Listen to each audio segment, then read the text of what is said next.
છે. હું પહેલા ધોરણમાં ભણું છું. હું આજે તમને બધાને એક વાર્તા કહીશ.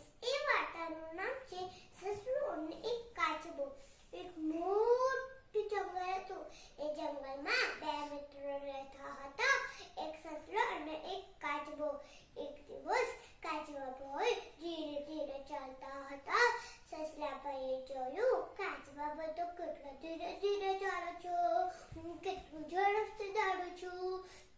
તો સસલાભાઈ કાચબાભાઈ પાછા છે અને કાચબાભાઈ કહે છે, કાચબાભાઈ તમે તો કેટલા ધીરે ધીરે ચાલો છો, તમારા તો કેટલા નાના નાના પગ છે, હું કેટલું ઝડપથી દોડું છું.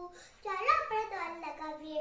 જે એ પહેલા ઝાડ આવી જશે એ દોડ જીતી જશે.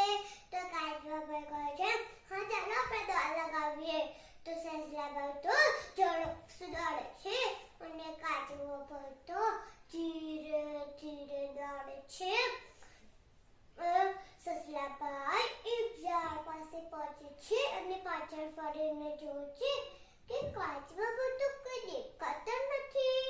એ તો મારાથી બહુ પાછળ રહી ગયા છે. હું થોડું ઘાસ ખાઈ અને થોડું આરામ કરી લઉં. તો સસલાભાઈ થોડું ઘાસ ખાવે છે અને થોડું આરામ કરે છે. એટલામાં જ કાચબાભાઈ ધીરે ધીરે આગળ વધી જાય છે અને એટલામાં જ સસલાભાઈની આંખ ખુલે છે અને જોવે છે કે કાચબાભાઈ તો મારાથી પણ આગળ નીકળી ગયા છે.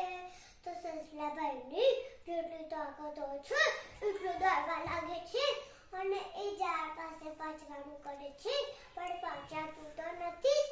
કાચબાભાઈ તો દોડ જીતી ગયા હતા અને સસલાભાઈ દોડ હારી ગયા હતા.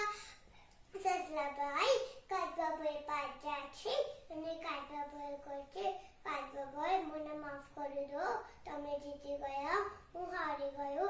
કાચબાભાઈ તો જીતી ગયા. આ વાર્તા પરથી આપણને એ શીખ મળે છે કે કોઈ દિવસ અભિમાન કરવું જોઈએ નહીં. મહેનત કરવાથી સફળતા જરૂર મળે છે. ધન્યવાદ.